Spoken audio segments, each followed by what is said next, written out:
in here? Okay, this is Mr. Alfred Cahills. He, of course, built the library here in memory of Virginia, his wife. They have owned a summer home down on Derry Road across from Elvin High School, which was their home for quite a few years. It was actually land that his father had owned earlier.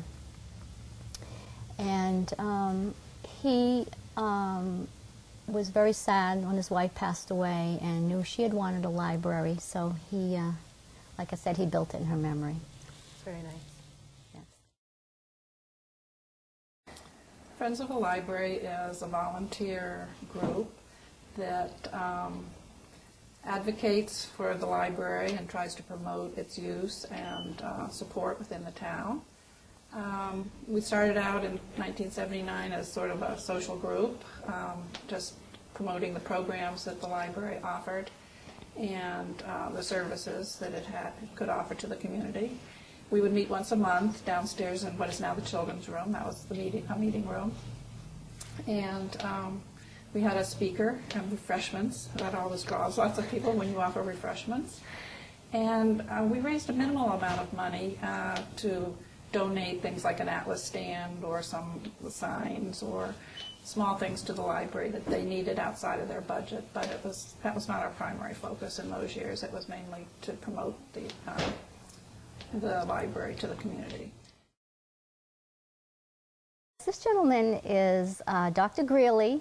He was from another early family in Hudson, and he actually passed away in another state. I believe it was Rhode Island. But in his will, he had left books, 300 books to the library, and he left quite a few books to his family, who in turn gave them to the library.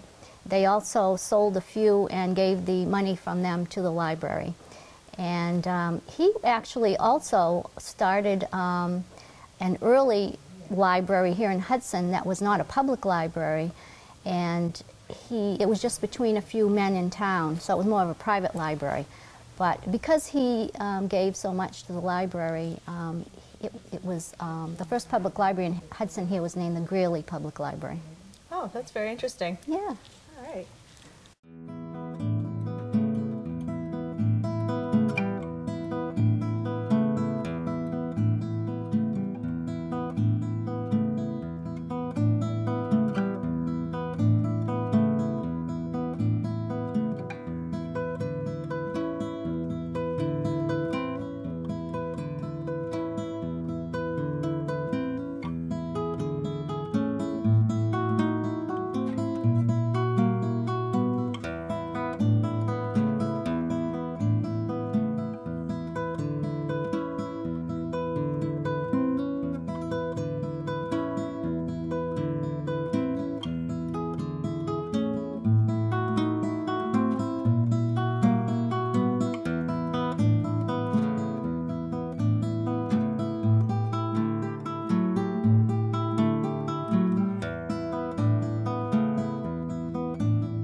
Probably the main floor of the library is the most beautiful.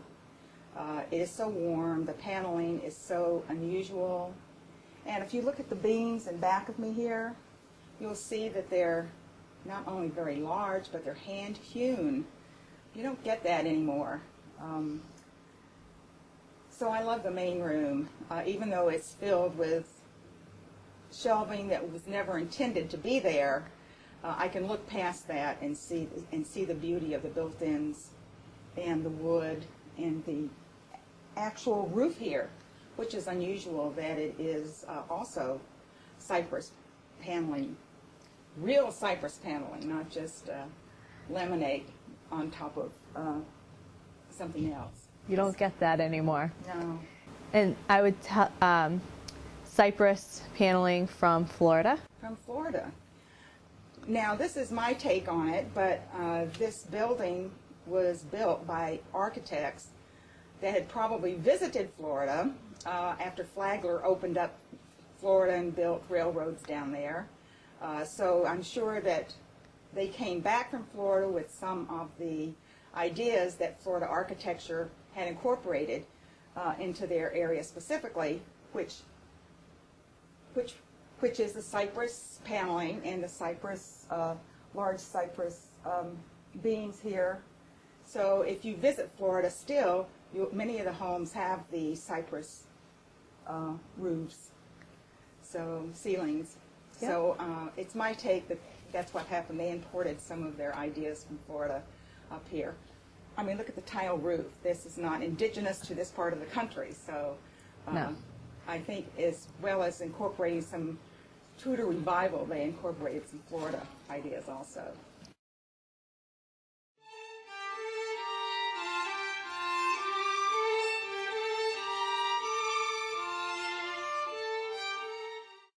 Now, I noticed there was a gun hanging over the fireplace. Is there any significance to that gun? Yes, that gun was used in the Battle of Bennington. It was brought down to Lexington, Mass. From one of the gentlemen here in Hudson, one of the Minutemen. His name was Nathaniel Merrill. And during the 1920s, his grandson, Otis Merrill, donated the gun to the town, which they hung here in the library so that everyone could have a chance to see it. It's very popular here. A lot of the kids are attracted to that. Sure, they want to play with it. Yeah. What is your favorite part of this library? Well, I think it's this room, the main room here, because it has a, I don't know another library that's like it, really. You go into, there are a lot of old libraries in New Hampshire that are the original buildings around, but this one just has a cozy feeling to it, and with all the windows, it's nice and bright, and the high ceilings, and the woodwork, and the fireplace, and it's just a nice place to be able to come, but unfortunately, it's so small that there's not a lot of places or comfortable chairs to sit in. So that is a disadvantage because you can't spend much time here. You have to sort of get what you want and leave again. So I don't like that part of it, but... Fireplace was modeled after the Hills family's home up on Derry Road. And it's just a bigger version of what they have in the home over there. And the mantle was actually brought from one of the old homesteads here in Hudson. I noticed that when I was looking through the scrapbook that there was a lot of activities that the library holds. Can you tell me a little bit about these activities? The Friends of the Library has supported library programming. We donate to the very popular summer reading program for children that they have here. We donate to the poetry contests that they have with the middle school children every year to give prizes and rewards to those people. The children's room has a lot of programs that they offer, and they even have a waiting list for those because the facilities are so small, so registration is limited. So that's one thing we're looking forward to with a bigger facility, and has always restricted use here. At one point, the fire department even put a limit on the number of people that could be in the building, and that severely restricted the programs that people could offer.